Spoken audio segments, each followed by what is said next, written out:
So let's talk about Supreme Leader Snoke in Star Wars The Last Jedi. Now, I'm going to give you a spoiler warning here. If you have not seen the movie, you absolutely need to watch that movie and then come back and watch this video and we'll discuss it, as well as the other videos I have on the channel discussing The Last Jedi. Because the thing about The Last Jedi is that there are lots of twists in the film, and it really needs to be seen without knowing anything to really appreciate those twists, whether it be good or bad. Some people liked the twists, some people didn't like them. I thought most of them, well, let me not talk about it. Just go see the movie, all right? If you have seen the movie, let's go ahead and talk about Supreme Leader Snoke's fate, which is what I was going to talk about a minute ago, in that the movie had a lot of twists, and I thought that the one with what happened with Snoke and Kylo Ren, where Kylo Ren cut Supreme Leader Snoke in half, I thought that was the only twist in the film that I thought was impactful, that I thought was truly, truly, truly shocking,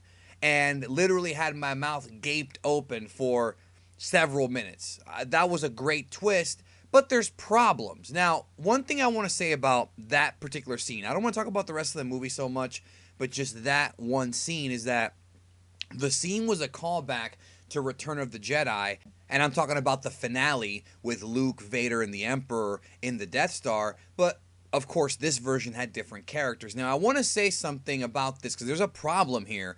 There's a major, major problem, which I'm going to get to in a moment, but I want to talk about just the scene first of all. I thought that this was some of the best directing and writing that Rian Johnson did for this movie. That's right, I'm going to say nice things about this movie. Even though I had major problems with this movie, it's been well documented in my other videos, and I'm going to put out more videos talking about this. I thought that the scene itself was great because I like how when they're on the elevator, Rey and Kylo are talking, and the whole thing that Rian Johnson is doing is he's setting you up. He's doing a bait and switch. He's setting you up to think one thing, then he gives you something else, then it's actually something else. Now, I love that kind of filmmaking. I love when you set something up and you give it a payoff that's unexpected. The problem with this movie is that Rian Johnson overdid that over and over and over and over and over again, and when you do that too many times in one movie, it lessens the effect of the other twists. And the whole movie, from you think Leia's dead, but she's not. You think Luke is there, but he's not. Like, they do that a lot, but this one I thought was very effective because what's going on here with that scene is both Snoke and Rey think they have Kylo Ren figured out. Rey is convinced, based on a vision that she saw, that Kylo was going to come to the light side, but she never specified what it is that Kylo did, which was, this is good stuff. And then Snoke was so confident that Kylo would never betray him to the point where he became overconfident, which is what the Emperor was in Return of the Jedi, and that's also what Snoke was here, and Rey pointed out to him. This was good stuff. Now, I do have issues with the fact that Supreme Leader Snoke had all this incredible power, could sense things, he could move Rey around with one finger. He was so powerful, but yet he could not sense the lightsaber right next to him about to stab him. That, to me, was a little weird, but it was also kind of poetic because it's sort of like what happens to all these guys. The Emperor, Darth Plagueis, these guys get so caught up in their own shit that they don't even understand they're about to get betrayed. It happened to Plagueis, it happened to Palpatine, it happened to Snoke. That was good stuff. And then the fact that he cuts him in half, then the saber comes toward the screen and she catches it. They look at each other. Then they go back to back. The Praetorians come in slow motion. That was a beautifully shot scene, beautifully executed. And I love how afterwards she thinks that Kylo's on the good side. She's like, let's go save the ships. And Kylo's like, no, let the past die. Join me and we can rule the galaxy. So pretty much she thought she had it figured out, that he was going good. Snoke thought he had it figured out. And what happens is it fucks with the audience because you're watching it and you're like, well, wait a minute. You're like, when Snoke died, you're like, okay, well, Kylo and Rey are going to be, are they doing Reylo? Like, are they hooking up? Like, are they going to be good guys? And then you're wondering in the back of your head, well, wait a minute, who's going to be the villain? Like, as that whole fight was going on in the movie theater, I'm like, well, is Hux going to be the main villain now? Like, are they going to bring in, like, a secret, final boss that nobody knew about, above Snoke? You know what I mean? Like, what is really going on? And I still was able to get past it, and then you find out that no, Kylo was not going to the light side. That's not what happened. He was just killing Snoke to take his spot. It was not a turn to the light side like you would think. He was doing what the Emperor wanted Luke to do. Strike me down with all of your hatred, and your journey towards the dark side will be complete. That's from Return of the Jedi, and I love how in this movie they sort of did a callback, and Kylo Ren did strike down his master and join the dark side. He did, and fully joined the dark side at that moment. Even though I think he's still conflicted, that was something that he needed to do. He basically killed all of his surrogate fathers and his real father. He killed Han Solo, and he killed Supreme Leader Snoke. And Luke is gone. He didn't kill Luke, but Luke is now gone too. So Kylo is lonely. He's alone, which I think is going to build up to the third and final chapter, episode 9. But what I want to talk about, okay, I know that was a long little diatribe about that scene because it was a good scene, right, is the decision was very ballsy of Rian Johnson to kill off Supreme Leader Snoke in this movie, but a lot of fans felt cheated.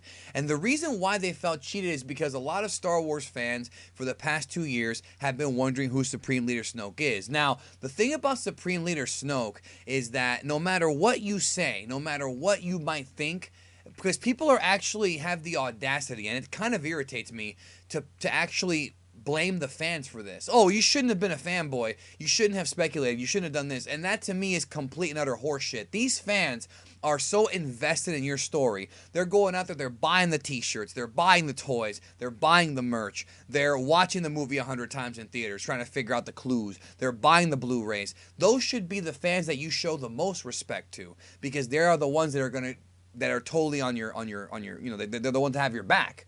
And that scene, by killing Snoke so early, is many felt disrespectful to the fans who wanted to know who he was, because the movie did not even tell us who he was. And then when you ask people who defend the movie, they say, well, at the end of the day, it doesn't matter who he was because he wasn't important. Well, the problem with that is in Force Awakens, he was important. We know in Force Awakens he has a vendetta against the Jedi. He fears Luke Skywalker. He found Kylo Ren, made him his apprentice, and he really sees a lot of potential in Kylo Ren. When you look at the dude, his face is all scarred up. You know, his face, his body tells a story. This is a guy who's seen some shit.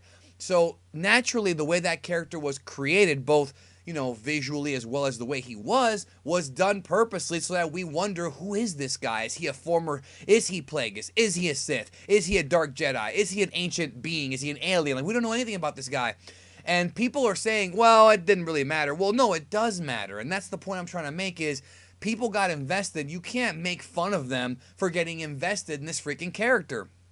And I think Disney wanted you to get invested just so they can turn you around and bend you over, which is what this movie did. Now, I love the idea of Kylo betraying him and taking his spot as the new lead villain going into episode 9. That's not the issue. And I actually am okay with him not being that important to the grand scheme of the story. We're talking about Snoke. That's not the issue. The issue is that in this movie, Snoke did nothing. Snoke was built up clearly by J.J. Abrams, and in this movie, we didn't find out anything about his past, which clearly he has some kind of connection with Skywalker and a very deep knowledge of the Force. And I'm not saying they're not going to make more books about this guy or whatever, but the fact that he went out like a punk, I can't speak for every Star Wars fan, but I've lost complete interest in this character. They've killed this character for me.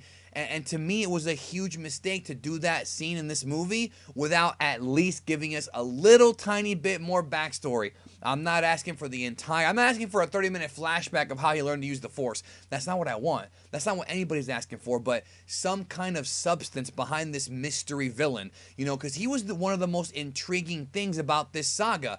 The two big questions that Force Awakens laid out was, who were Rey's parents and who is Snoke? Those are two of the biggest mysteries. And, you know, where has Luke Skywalker been? What actually happened? Well, we got an answer to Rey's parents, which was, I think, just Kylo telling her is like whatever. Like, it wasn't even that intriguing. We got an answer to Luke, which was, to me, terrible direction for Luke's character. I've covered that in a previous video. But with Snoke, we didn't get an answer. Except for, oh, it doesn't matter what you think, he's not important. And there's a picture of Rian Johnson holding up one of those "Your Snoke Theory Sucks" stickers that Steel Wars have made. And I'm just thinking to myself, how can you say their Snoke Theory sucks if you couldn't come up with anything better? And he even said in an interview, recently, he was like, oh, the thing with Snoke is I'm sure we'll reveal who he was later on. I'm sure the story group will do it. But with me, it was just a means to an end. It was just a thing for Kylo to do to become the top guy. That's great. But you're literally spitting in the fans' faces who were wanting to know more about this guy. It wouldn't have hurt so much to have at least given him something. Give us something about his past. Because to me, there was all these different, is he the Prime Jedi? And all these different things, and it just led to nothing. So if you think that it's the fans' fault for getting invested, fuck you. It's not the fans. It's freaking Disney. It is Disney purposely, and J.J. Abrams, creating this character to get you intrigued and then giving him a BS freaking finish. Just a little bit more in the movie. Cut out that crap at the casino that nobody liked. I haven't heard a single review, even the positive ones that liked that scene. Cut that garbage out. Put more Snoke backstory, even if it's just 1 or 2 lines, like something. The dude goes in there and he's just a jabroni for Kylo Ren, which again would have been fine if maybe it was at the end of the film. But never ever sit there and blame a fan for getting invested in something that you want them to get invested in. Because that's not fair. That's not fair, and I'm sick and tired of these hipster freaking movie people acting this way on social media, reviewers, critics. Not all of them. I'm not talking about all of them, but a lot of them have been acting this way. And again, it was so meta, such a meta middle finger to the hardcore audience. It's just, I can't blame people for getting mad. And if you read the Rotten Tomatoes reviews, actually read them.